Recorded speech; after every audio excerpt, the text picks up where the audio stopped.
Hello, how you doing? I want to talk about this. You do not have to be poor. You do not.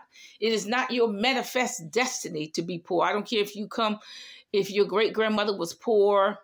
You know what? I like those great-grandmothers from the 1800s. I like them because they can make a meal for 6 out of 1 chicken and a few potatoes. I like them. Okay, and they made sure all their children were clean, all their great-grandchildren were clean. I mean, they were amazing women. I like those women from the 1800s in the early 19th centuries. Okay, you better not act up around them. You better act around them. I really like those women. Okay, but look, a black woman's life was short and full of trouble. The white man made whores out of us. Let's be real for a minute, and we're still whoring. The white man made whores out of us. We're not naturally whores. But the white man made whores out of us, all of us in slavery.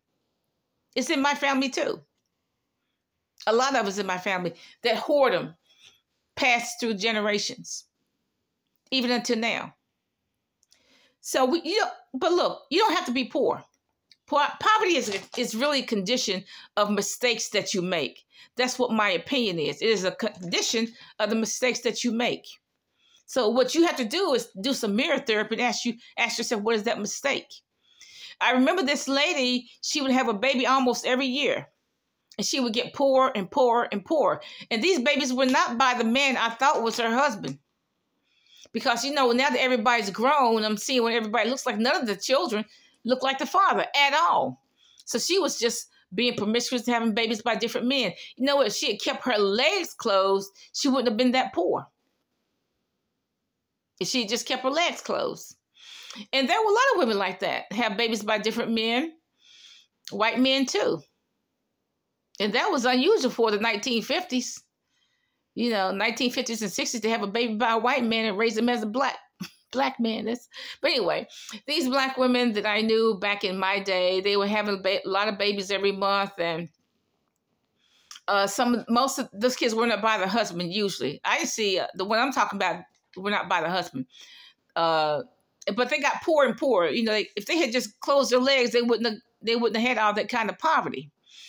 But you see a lot of black women today, they have 4 children and they're not taking care of anybody. They had to be given up through the state because of whatever, because they didn't want to be a mother. But look, okay, so let's say you are poor. Okay, so what can you do? Well, first of all, you have to eat simple foods when you're poor, because you know what? You don't have the money for steak. Steak and potatoes. You don't have that kind of money. Okay? You don't have that kind of, even though steak is good. I mean, I just bought 1 steak about a week ago. I bought 1 steak so I can make some beef stew. And that thing cost me $5, and that was a sale. But see, I don't eat a lot of beef. But look, I bought it so I can make beef stew. So I made the beef stew, and we ate that for 3 days. That's how far the beef stew went. Okay, so I suggest you eat simple food. You start off with simple foods. Chickpeas, potatoes, soups. Just make a big pot of soup. And that would feed your children.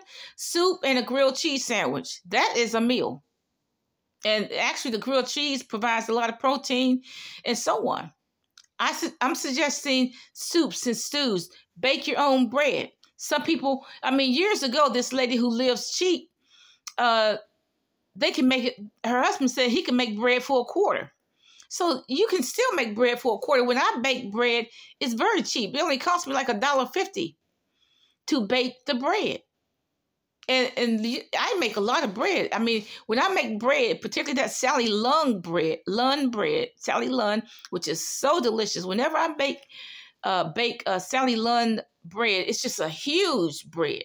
It's huge because I use 6 cups of flour. It's just huge.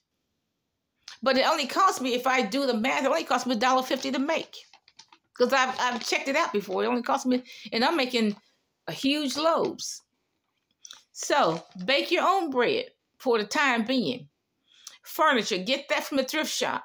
Or you can just buy it from friends who just want to move. Clothes, thrift shop, learn how to sew. There are so many nice clothes, secondhand clothes. There's so many nice ones out there. Just nice clothes, secondhand clothes. Save a little bit. Even if you just save $0.25 a month, save a little bit of money. You know, cut expenses where you can. Because look, come the end of the month, I guarantee you, if you have saved a quarter and you got like a $5 saved, I guarantee you there's gonna be some bill you're gonna need that $5.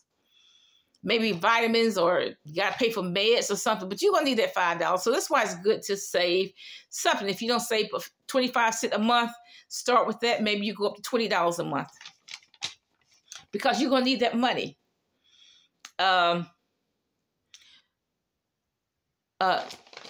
do urge you, even if you're poor, to see if you can buy the cheapest lot of land out there, because that is your family security. If you lose your apartment or if you lose your house, you can go live on that land. You know, you don't have to park at Walmart or Target or any of these other stores. You can go park on that land. So even if you're poor, I urge you to buy the cheapest lot you can find. 50 by 100 lot. Hopefully it costs less than $500. I do urge you to get a side hustle. I don't know what you can do. Hair, maybe you can cook dinners. I do urge you to get a side hustle. Do not beg for money no matter what, because it's very irritating to beg. When my relatives asked me for money, it's very irritating, because I knew they were going to ask me the 1st and the 15th of every month. I knew that. And I knew who was going to ask me. And you know what? I think they had a list. They knew who was working and who wasn't in the family. But it's very irritating. You know, every time you get paid, somebody's going to call you and ask for money. You know that.